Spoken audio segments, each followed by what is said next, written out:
All right, it is our official countdown to the Africa Cup of Nations. And certainly we started with Group A on the program yesterday. Morocco are the host nation for the Africa Cup of Nations. And here is a brief fact file about the nation Morocco. If you are one of those who want to visit Morocco, especially for the first time because of the AFCON tournament, there's some information that you may love to know. The capital of Morocco is Rabat. They've got two fantastic stadiums in Rabat at the moment. Large capacity, good enough to host a World Cup final, if you ask me. The currency in Morocco is the Moroccan dirham. Official languages are Arabic, Moroccan Berber. If you don't know how to speak Arabic, go and learn. If you want to, have a good and smooth conversations in Rabat, Casablanca, and other places. The population is just 38 million, just a little bit above the population of Lagos State. Popular cities in Morocco are Marrakesh, Casablanca, and Rabat. All right, well, this is Group A, where the host nation found themselves. They will be playing against Comoros Island, Mali, and Zambia in Group A of the tournament. But pundits say this may be the way the alignment will be after the round, the group stage is done. Morocco is expected to top. Remember, they are #1 in Africa. They've got some of the best players on the continent at the moment playing in big clubs across Europe. So pundits are of the opinion that at the end of competition at the group stage, Morocco would lead Group A, followed by Mali, Zambia, and Comoros Island. But remember what Comoros did a few years ago when they got to the latter stages of the Africa Cup of Nations. Let me bring on the show now Kelechi Ayinkude and Suleiman Adebayo. We call him Puja. Glad to have you guys on the program today. Kelechi, I'll start with you. I know you've been to Morocco many times, maybe up to 10 times, I don't know. But I don't know how much Arabic you speak or how much French you speak and how you manage to interact whenever you are in Morocco. But, talk us through your experiences in Morocco each time you are in that country. Thank you for having me. The experiences have been very brilliant from the airport. The people are super nice. They try their best. The ones that can speak a little English to help you communicate, they try their best to, like if I'm calling an Uber or something, I'm like, anglais first before, and then they were like, yeah, they can speak. If not, sometimes I use my, obviously, Google Translate. But everything there is seamless. If you're going to different cities from Marrakesh to Rabat, there are trains running, there are flights. So I think they are super ready. You've mentioned everything. The stadiums are excellent. For me, they have 4 world-class stadiums in Rabat alone, which only London probably can compete with that kind of city, So you can see that they are steady improving. Each time you go there, when we went for the AFCON final, the stadium we were in, the next day they were building another stadium. I'm like, yo. So, they keep improving. But for me, it's a country that if you wake them up tomorrow to host any tournament, they'll just dust their seat and they're ready to host the tournament. So, yeah, fans should expect, a quality tournament, quality people, culture, they're big on culture. The accommodation is fantastic as well. After the controversy of people's accommodation. But yeah, everything is on point. There's nothing else I can add, honestly. Okay. Let me talk to Puja, because Kelechi just said that the Moroccans are very friendly, but some persons may want to disagree with that, Puja, because many times when Morocco have a game, you see fans, blazing lasers on the faces of the opponents. How do you describe that as friendliness, Puja?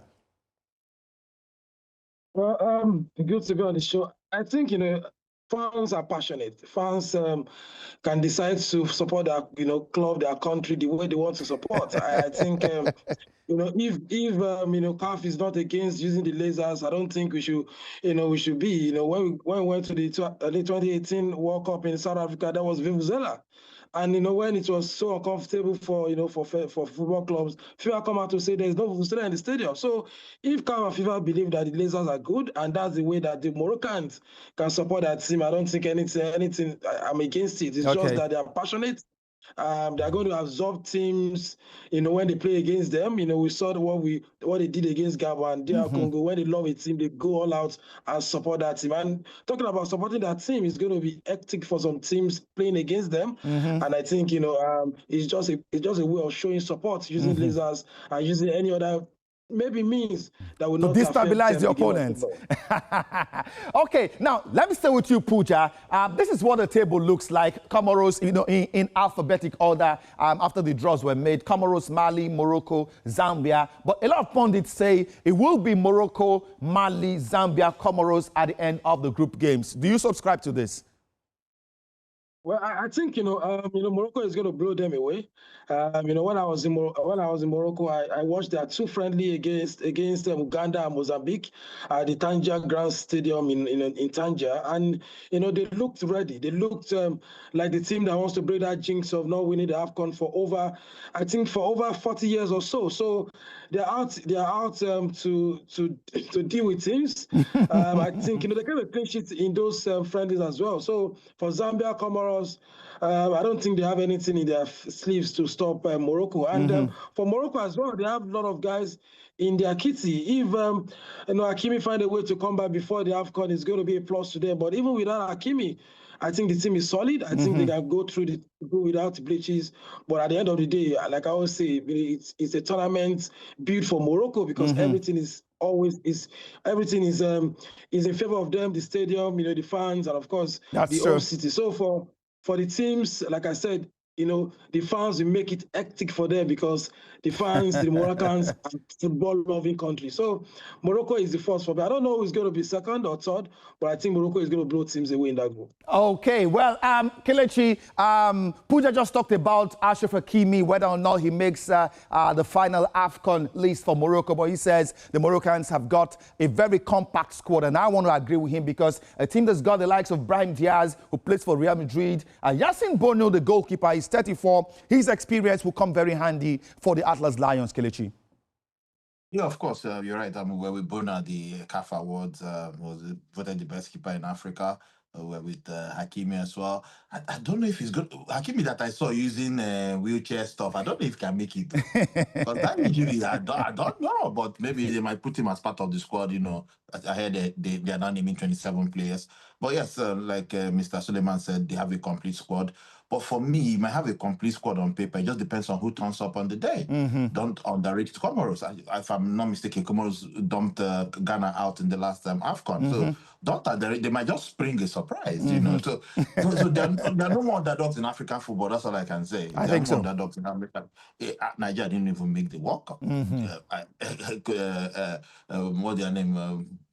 Congo DR made it. So on paper, you'd be like, so whoever turns up wins on the day. Absolutely, I agree with you. And this man, Walid Regragui, I mean, he's been on the saddle as coach of the Moroccan national team, took them to the semi-finals of the World Cup. He will be on the bench for them at the AFCON, and his experience and expertise will be counted on. All right, Morocco's biggest achievement at the AFCON was in 1976 when they won the tournament.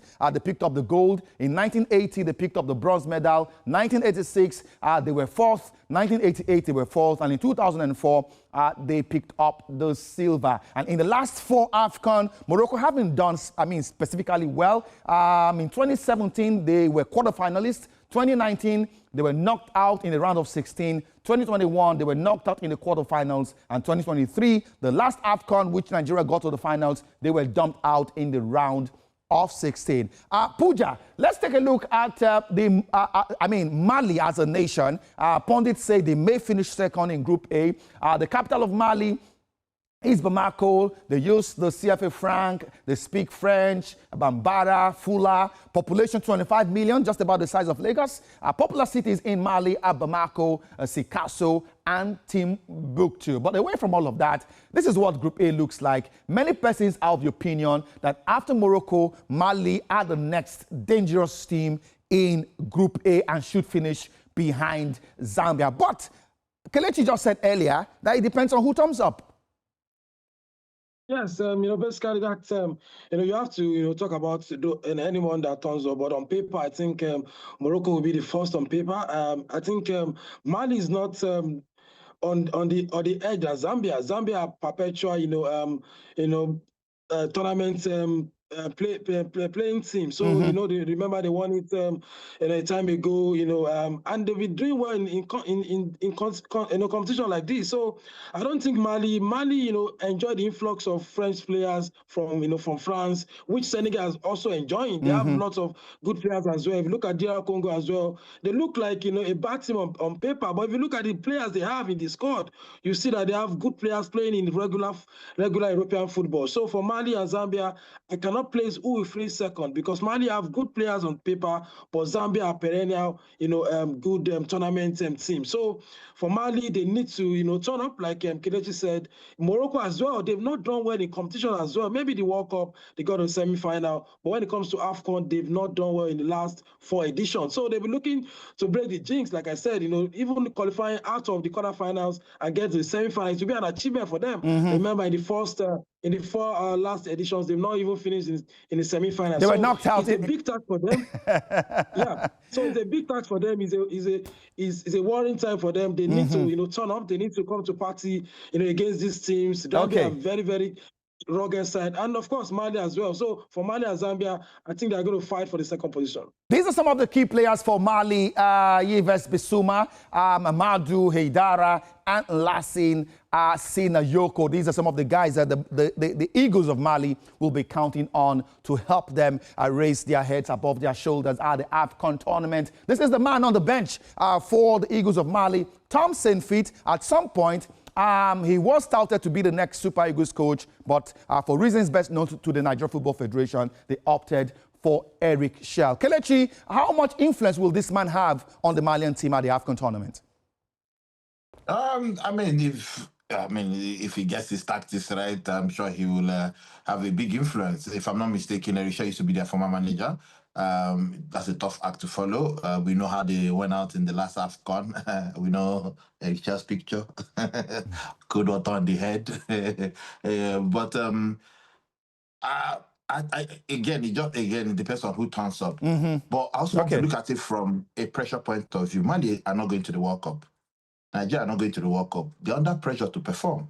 Morocco hosts, they've not, like you mentioned, they've not really done well in the AFCON. They're under pressure to win. So pressure will come into play. Everybody under pressure. Everybody. Even Kelechi, you will be under pressure. Now you guys read the news that Benjamin Fredericks, the young defender Fredericks, is not going. Yeah, we're gonna already panicking. We're going to come to that conversation, Kelechi. We're going to come to that conversation because Jide is also standing by to just give us his thoughts on that. As far as Mali is concerned, this has been their biggest achievement at the AFCON. 1972, they won silver. 1994, they were fourth. 2002, and when they hosted, they were fourth. 2004, they were fourth.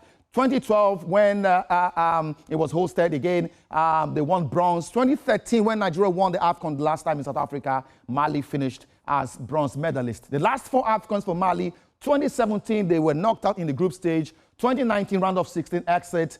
2021, round of 16 exit. And last AFCON, they were knocked out in the quarterfinals. And we saw them pouring water on Eric Schell's head on that occasion. Okay, Jide Olugbodi, a former Super Eagles player, is on the program. Jide, let me just pick your thoughts quickly on this situation. Injury wahala for the Super Eagles. Knee problems sidelines Benjamin Fredericks from Nigeria's AFCON squad. How does this impact the Super Eagles, Nations Cup campaign? Jide.